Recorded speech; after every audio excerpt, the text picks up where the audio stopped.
आने वाले समय में जब हम अपने विकास की बात कर रहे हैं तो किसान कल्याण इस मार्ग पे 10 दिशात्मक अलग अलग प्रकार की योजनाओं का लाभ हम दिलाने वाले हैं। उसमें भी खास करके पहला मॉडल किसानों की कृषि बदलाव की बड़ी परियोजना पे युद्ध स्तर पे काम करेंगे।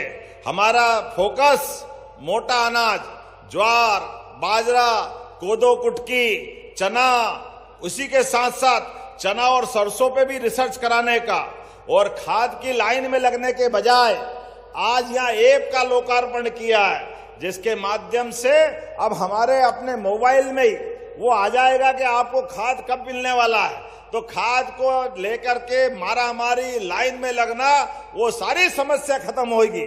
जोरदार अभिनंदन करें आज की इस योजना के बलबूते पर। जब खेती का रकबा बढ़ रहा है, ऐसे में खाद की व्यवस्था बढ़ाते हुए अभी तक हमने अपने पूरे राज्य के अंदर पिछली बार के कोटे से कई गुना ज्यादा खाद लाए, और आने वाले समय में नवीन तकनीकों को बढ़ाते हुए इसी प्रकार से आगे बढ़ रहे हैं। दूसरा मॉडल किसानों की आय वृद्धि और उनकी आय बढ़ाते हुए उनके खर्चे को कमी लाना, और फसलों का विविधीकरण, मूल्य का स्थिरीकरण, ताकि जैसे मैंने कहा आलू, प्याज, टमाटर जैसी फसलों का नुकसान नहीं हो, इस पे भी हम काम करेंगे। तीसरा प्राकृतिक खेती, जैविक खेती। हमारे यहाँ तो चींटी मात्र भी मर जाए तो पाप लगता है, यह हजारों साल से हमारी संस्कृति जानी जाती है। ऐसे में हमारा फसल का उत्पादन तो बढ़े, इसमें कोई शंका नहीं, लेकिन फसल के उत्पादन बढ़ते बढ़ते हमने केमिकल ज्यादा वापरने लग गए, दवाई का छिड़काव ज्यादा करने लग गए। ऐसे में जो फसल हो तो रही है, लेकिन फसल में कई बार फसल की गुणवत्ता खराब हो जाती है। ऐसे में हमारा प्रयास रहेगा हमारा पुराना मॉडल आए, जिसके बलबूते पर हमारी प्राकृतिक खेती, जैविक खेती को बढ़ावा दें। ऐसे इसी प्रकार से बहुत सारे काम हम करने वाले हैं। कृषक कल्याण वर्ष के माध्यम से पूरे साल काम चलेंगे।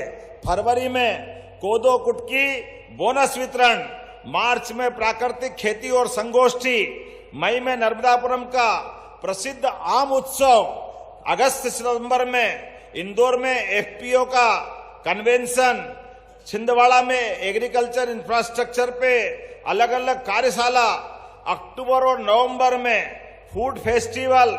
नरसिंहपुर का गन्ना बहुत प्रसिद्ध है, मां नर्मदा के किनारे का, वहां शुगर की फैक्ट्रियां भी है। ऐसे में हमने कहा कि हमारे अपने गन्ने के लगाने को भी प्रोत्साहन देंगे, ताकि गुड़ बनाना, शक्कर बनाना, अब पानी अच्छा हो गया, बिजली मिल रही है, खेती अच्छी है, तो इसको प्रोत्साहन देना चाहिए। इसलिए नरसिंहपुर में भी गन्ना महोत्सव, खेती को बढ़ावा देने के लिए हम उस दिशा में आगे बढ़ेंगे। अलाइड सेक्टर्स इसके साथ जोड़ करके किसान कल्याण वर्ष में उद्यानिकी की खाद्य प्रसंस्करण को भी बढ़ावा देंगे, पशुपालन और डेयरी को बढ़ावा देंगे। बहुत सारे प्रकार से काम करने का मौका है। लेकिन आज जब मैं आपसे बात कर रहा हूं, सच में मैं अपनी ओर से बधाई दे रहा हूं। पूरे देश में एकमात्र राज्य हमारा मध्य प्रदेश है, जिसने किसान कल्याण वर्ष मना करके पूरे वर्ष का संकल्प लिया। ये पूरे वर्ष के आयोजन चलेंगे।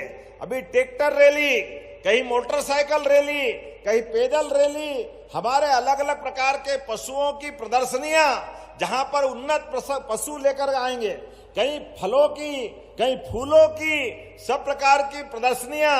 ये निर्माण के बहुत सारे यंत्र बने जो हमारी खेती को, अपनी आय को कम करके, आय बढ़ा करके खर्चे को कम करने का काम करेंगे। इस सब पे हमारे अलग अलग प्रकार का अनुदान देने का काम है। अभी रोटोवेटर देख रहे हैं, अब रोटोवेटर जितने का आता है वो आधी कीमत में सरकार दे रही। सरकार इसलिए दे रही कि किसान की आय बढ़ना चाहिए। इसे पराली जलाने वाले मामले में भी हमारे किसानों को उसको जलाने के बजाय उससे भी आय हो जाए, क्योंकि हमारे यहाँ अगर ये वेस्ट निकलता है तो उसका लाभ मिलना चाहिए। ऐसे बहुत सारे प्रकार से हम काम कर रहे हैं। मैं जब आपसे बात कर रहा हूं तो लगभग ये बताना चाहूंगा कि एकमात्र राज्य मध्य प्रदेश है आसपास के सारों राज्यों में जहां हम लगातार हमारा इंफ्रास्ट्रक्चर अर्थात कॉलोनी भी बन रही, पुल पुलिया बांध भी बन रहे हैं, लेकिन एकमात्र राज्य ऐसा मध्य प्रदेश है जिसका खेती का रकबा 2.5 लाख हेक्टेयर बढ़ा है। जोरदार अभिनंदन करें। ये लगातार बढ़ रहा है, ये पानी की सिंचाई के कारण से बढ़ रहा है। जब हम किसानों की बात कर रहे हैं तो 25 जिलों में इन 3 परियोजना से केन बेतवा नदी जोड़ो, पार्वती कालीसिंध और ताप्ती बेसिन मेगा रिचार्ज से लगभग 16 लाख हेक्टेयर क्षेत्र में पूरा बुंदेलखंड, चंबल से लेके मालवा तक और निमाड़ का इलाका, ये तीनों क्षेत्रों में 16 लाख हेक्टेयर क्षेत्र में सिंचाई होगी। 16 लाख हेक्टेयर में जोरदार अभिनंदन करें ये पूरे क्षेत्र के लिए। डिंडोरी में हम श्री अन्न अनुसंधान केंद्र की स्थापना कर रहे हैं, जिसके माध्यम से मिलेट्स में भी हमारा नंबर 1 आए और उसके लिए अब एमएसपी पे खरीदने की शुरुआत हमने की है। कोदो भी और कुटकी भी दोनों के एमएसपी सरकारी भाव, और इतना ही नहीं 1000 रुपया कुंटल अलग से हमारी सरकार दे रही, ताकि मोटा अनाज बना करके, मोटा अनाज हमारे किसानों के यहाँ हुआ करके उनकी आय भी बढ़े। इतना ही नहीं, आगे जा करके गेहूं और सभी प्रकार के लिए